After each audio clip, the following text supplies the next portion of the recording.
നമസ്കാരം. കാശ്മീരിൽ വെടിയേറ്റ് മരിച്ച രാമേന്ദ്രൻ്റെ മകൾ ആരതി, അവരറിയാതെയാണെങ്കിലും ഒരു വളരെ സുപ്രധാനമായ ഒരു ചരിത്ര ദൗത്യം അവർ നിർവഹിച്ചിരിക്കുകയാണ്. അവർ നിർവഹിച്ചിരിക്കുന്ന ചരിത്ര ദൗത്യത്തിൻ്റെ ഒരു പ്രാധാന്യം നമ്മൾ തിരിച്ചറിയണമെങ്കിൽ വർത്തമാനകാല കേരളത്തിലേക്ക് നോക്കണം.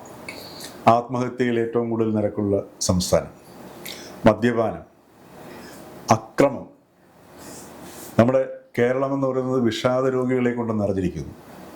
കുട്ടികൾ സന്തോഷം തേടി ലഹരിയുടെ പിന്നാലെ പോകുന്നു. അപ്പോൾ ഇത്തരത്തിലൊരു അന്തരീക്ഷം ഒരു ദിവസം കൊണ്ടോ അല്ലെങ്കിൽ ഒരു ദശാബ്ദം കൊണ്ടോ കേരളത്തിൽ ഉണ്ടായതല്ല. ഇത്തരം ഒരു അന്തരീക്ഷത്തെ സൃഷ്ടിക്കുന്നതിൽ നിർണായകമായ പങ്കുവഹിച്ച സ്ഥലമാണ് ആരതിയുടെ ജന്മസ്ഥലമായ ഇടപ്പള്ളിയും അതേപോലെ തന്നെ രാമേന്ദ്രനെ സംസ്കരിച്ച ചങ്ങമ്പുഴയിലെ ശ്മശാനവുമൊക്കെ.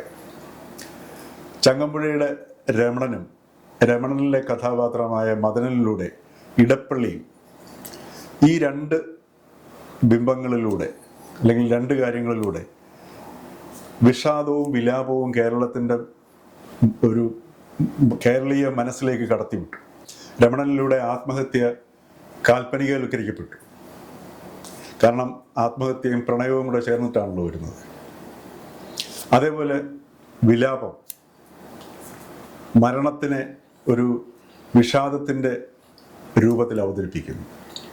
അപ്പം ഇത് രണ്ടും കേരളത്തിൻ്റെ സാമൂഹിക അവസ്ഥയിൽ രാഷ്ട്രീയപരമായി പോലും നമ്മളെ സ്വാധീനിച്ച ഏറ്റവും രണ്ട് വലിയ വികാരങ്ങളാണ്. ഇത് രണ്ടും ഈ രണ്ട് വികാരങ്ങൾ ഉപയോഗിച്ചുകൊണ്ട് ഇന്ന് മുതലെടുപ്പുകൾ നടത്തുന്നുണ്ട്. അവിടെയാണ് ഇടപ്പള്ളി സ്വദേശിയായ ആരതി സ്വന്തം അച്ഛൻ്റെ മൃതദേഹം വീട്ടിനടുത്ത് ആശുപത്രിയിലെ മോർച്ചറിയിൽ ഇരിക്കുമ്പോൾ പോലും ആരതി നമ്മളോട് വന്നിട്ട് സംസാരിച്ച ആ രീതി, എങ്ങനെ മരണത്തെ നേരിടണം, ആ നേരിടലിലൂടെ എങ്ങനെ ജീവിതത്തെ മുന്നോട്ട് കൊണ്ടുപോകണം, പ്രതിസന്ധികളെ എങ്ങനെ നേരിടണം, അവിടെ ആരതിയിൽ വിഷാദത്തിൻ്റെ യാതൊരു ഛായയും പ്രകടമായില്ല.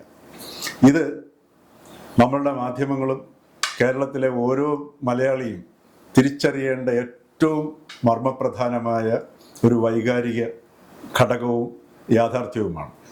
ഈ വിഷാദത്തിൽ നിന്നും വിലാപത്തിൽ നിന്നും കരകയറുന്നതിനുള്ള ഏറ്റവും നല്ല ഒരു മറുമരുന്നാണ് ആരതിയിലൂടെ മലയാളിക്ക് ലഭിച്ചിരിക്കുന്നത്.